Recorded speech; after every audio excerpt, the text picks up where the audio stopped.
Lego friends, Sarah here, back with another Lego City update, and I want you to put in the comments for me right now, what is the single biggest struggle you face as a Lego City builder?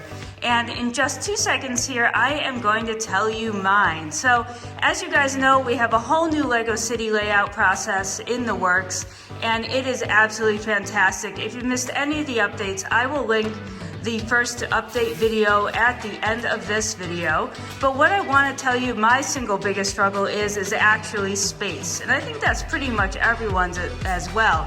But we went ahead and did something awesome this week. We actually doubled the entire space of our Lego City going forward.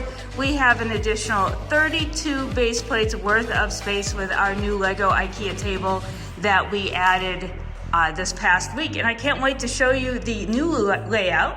I'm going to show you some awesome hauls that we've got that go with the new plans for the new space that we have, and I'm going to show you how we're going to change up this area a little bit as well. So sit back, grab some coffee, grab some tea, grab some popcorn. We're going to have a little bit of fun with this one.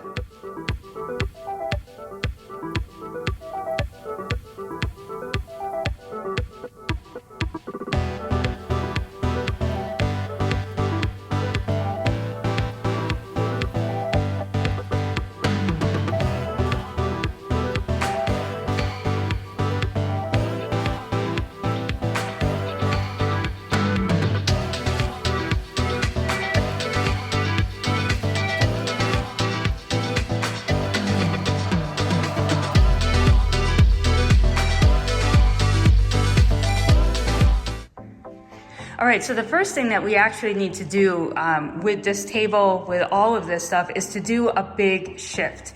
So we are gonna kind of dive right in, Mr. Bins and Bricks and myself. We are gonna get in there, and I actually want to shift all of this a couple base plates down so that some of the older portion of the city moves on to the next table, which will allow us for some more room right in here for all of those new modulars that we have coming. And I want to shift it so that there is an extra set of base plates going up here to add in some sort of green space park area, just to you know, kind of round it out a little bit more and give it some more color over in the city, maybe some sort of marketplace kind of thing. This is not part of the table. This is just a leaf that I can put up for doing some work, so I don't want to include that in the city, but we will move this all the way down, maybe 2 base plates worth, and so it'd be a total of 8 that we would put in here as an addition. And who knows, in the future, if we keep moving everything down, maybe we'll have some sort of multiverse going in the other direction. There's a lot of possibilities with this sort of strip style table, so we'll have to see where it leads us. Maybe it will lead us into a third table. Who knows? We started. Let's give everything a shift. Let's clean up the table. Let's get the modulars in place. Let's put out some base plates to show where some different things are going to be going, and then have a chat about it.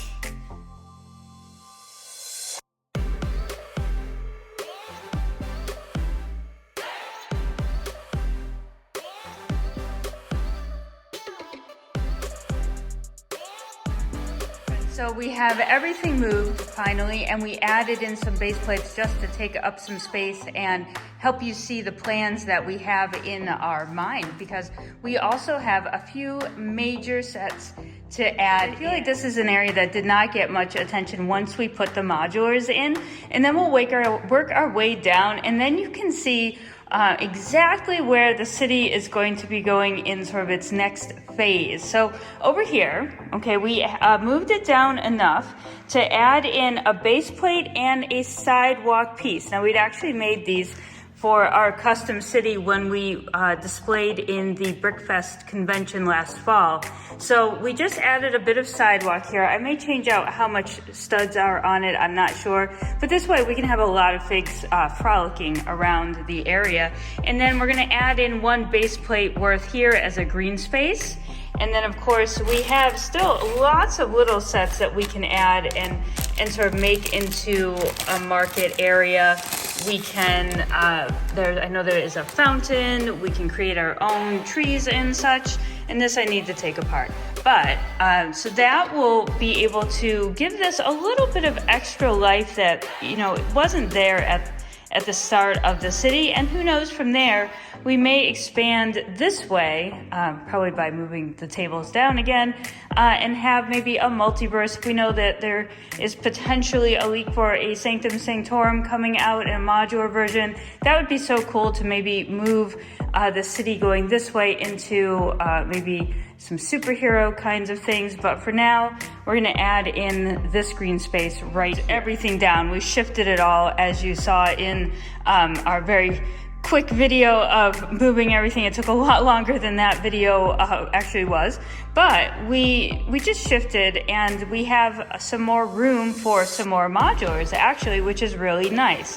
So what I wanted to do was actually turn around the section of townhouses that was right here, and so put it over here facing our medieval section, and have a nice sort of lookout for the people in their homes. They can watch the action over in the medieval market area. And then we actually had an area for a few more modulars to go in. We had our garage alt build, which was the pub.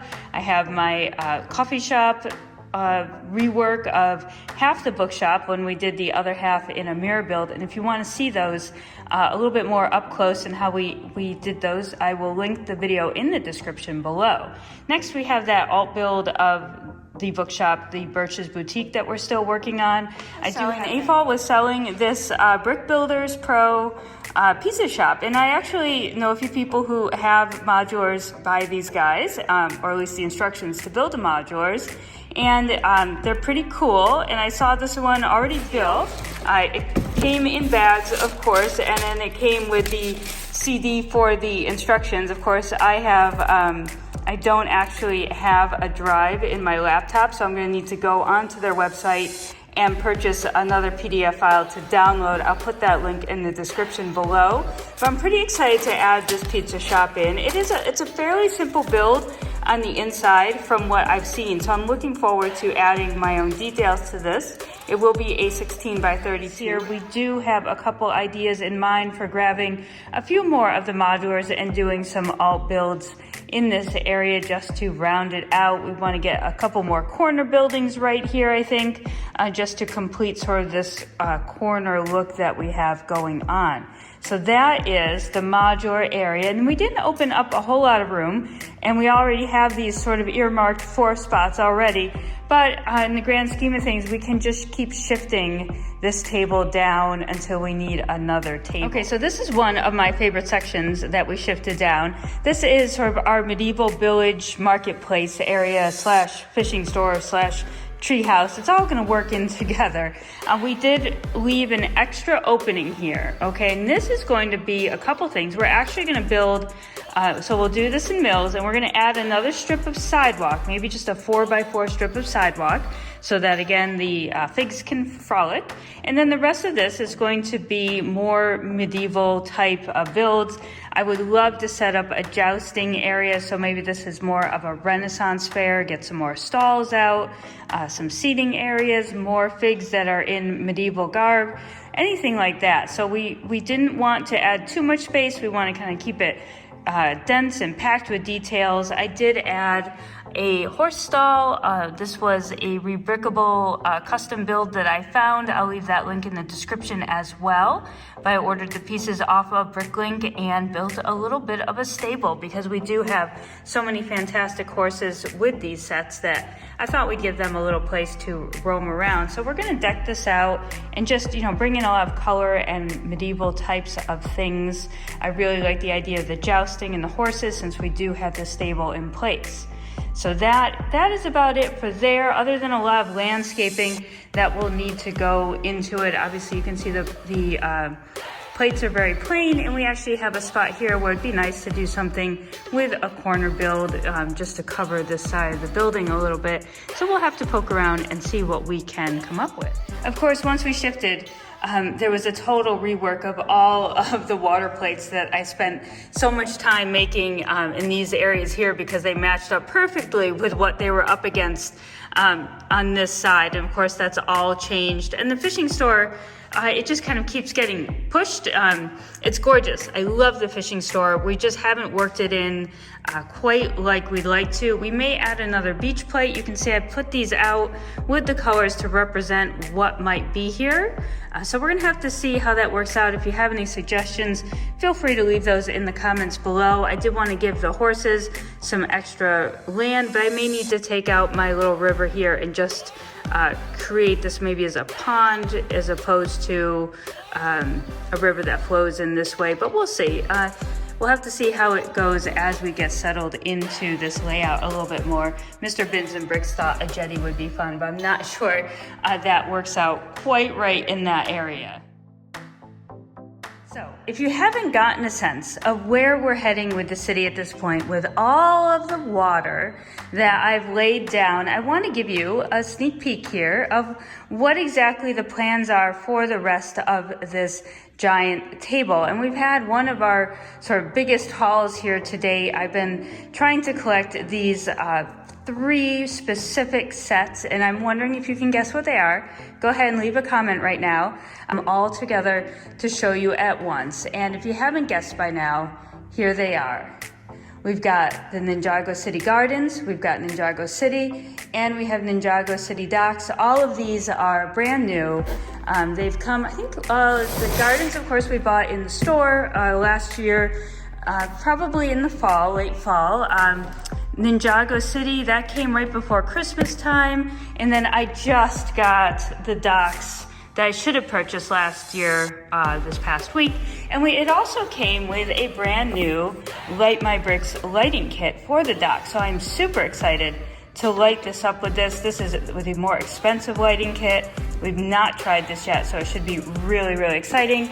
We do plan to light up all 3 of these sets. Aren't they gorgeous? We have been dying to build them. We've been waiting till we had another table surface to put them on because they are so big. We didn't want to just have them hanging around on the shelf in the house. So we waited to build these until this moment. All right, so my second purchase of the week is from Bricklink, and it is actually a Ninjago movie set. This was packaged so beautifully. This was actually in a white cardboard envelope, but this is the Ultimate Temple of Doom, I believe, and it is a used set. I did purchase it used, but the seller checked it through the Bricklink inventory. He actually sealed the bags completely up, and he threw in a handful of Ninjago keychains as well. But there's actually a rebrickable alternative build of the Ninjago Temple of Doom, the Ultimate Doom, that turns it into a modular to put in the city.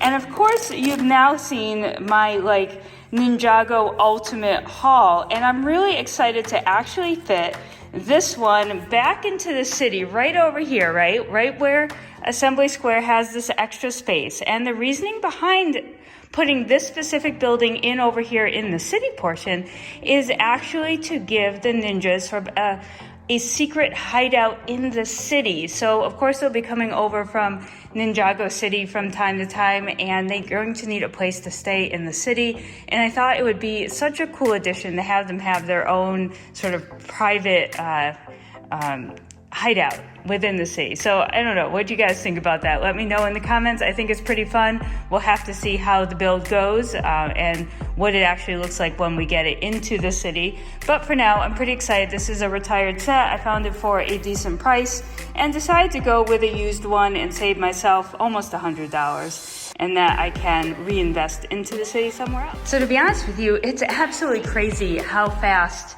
adding that additional table filled up.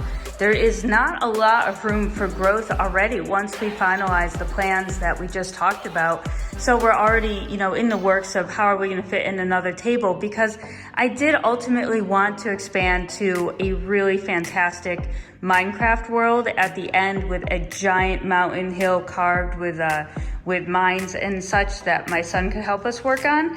So that was actually the plan for half of this table right here. But as you can see, the table is full. There are very few spaces open for more buildings, so I have a lot of plans for building. So I do see another shift coming in the future, but in the meantime, we have tons of plates to fill. My next biggest goal here is actually just to sit down and figure out how many plates I need to order for making more Mills plates. I have tons of 2x2 bricks, but I have absolutely 0 4x4 plates left that I like to use for building my Mills plates. So we're going to sit down and calculate how many we're going to need, because as you can see, there is a lot of non-Mills things going on. So if you want to know how to make Mills, I've got a whole playlist of that. I'll put that in the description below. We love the Mills, but until then, guys, that's it. This is where we're headed in the city. So stay tuned and we'll give you more real soon.